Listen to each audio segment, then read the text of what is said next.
Ne shpresojmë që të gjitha forcat politike, aktorët e shoqërisë civile dhe të biznesit, mediat si edhe qytetarët në përgjithësi do ta konsultojnë këtë raport, do ta lexojnë atë, pasi i jep një vlerësim të drejtë për ecurinë e vendit, vlerëson arritjet dhe jep merite ato ku meritohen, por në të njëjtën kohë thekson edhe fushat ku ka ngecje apo ku Shqipëria nuk po ecën përpara.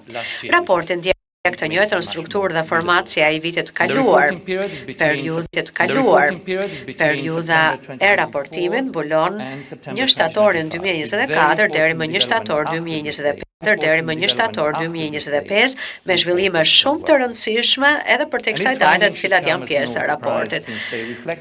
Dhe natyrisht që gjetjet e këtij raporti nuk duhet të jenë surprizë pasi ato pasqyrojnë përparësitë dhe sfidat që ne i kemi diskutuar rregullisht gjatë të gjithë vitit. Atëherë, ku ndodhemi tani?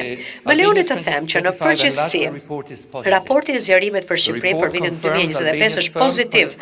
Raporti konfirmon angazhimin e fortë politik të Shqipërisë ndaj synimit strategjik të integrimit në BE si përparësia apo prioriteti kombëtar.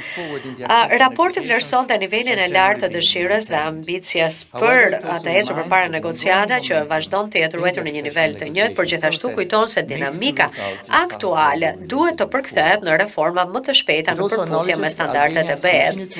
Raporti vëren gjithashtu faktin se Shqipëria ka vazhduar të jetë në përputhje të plotë me politikën e përbashkët të jashtme dhe të sigurisë së BE-s, një sinjal i fortë për rolin strategjik të Shqipërisë si partnere e besueshme në një kontekst gjeopolitik sfidues.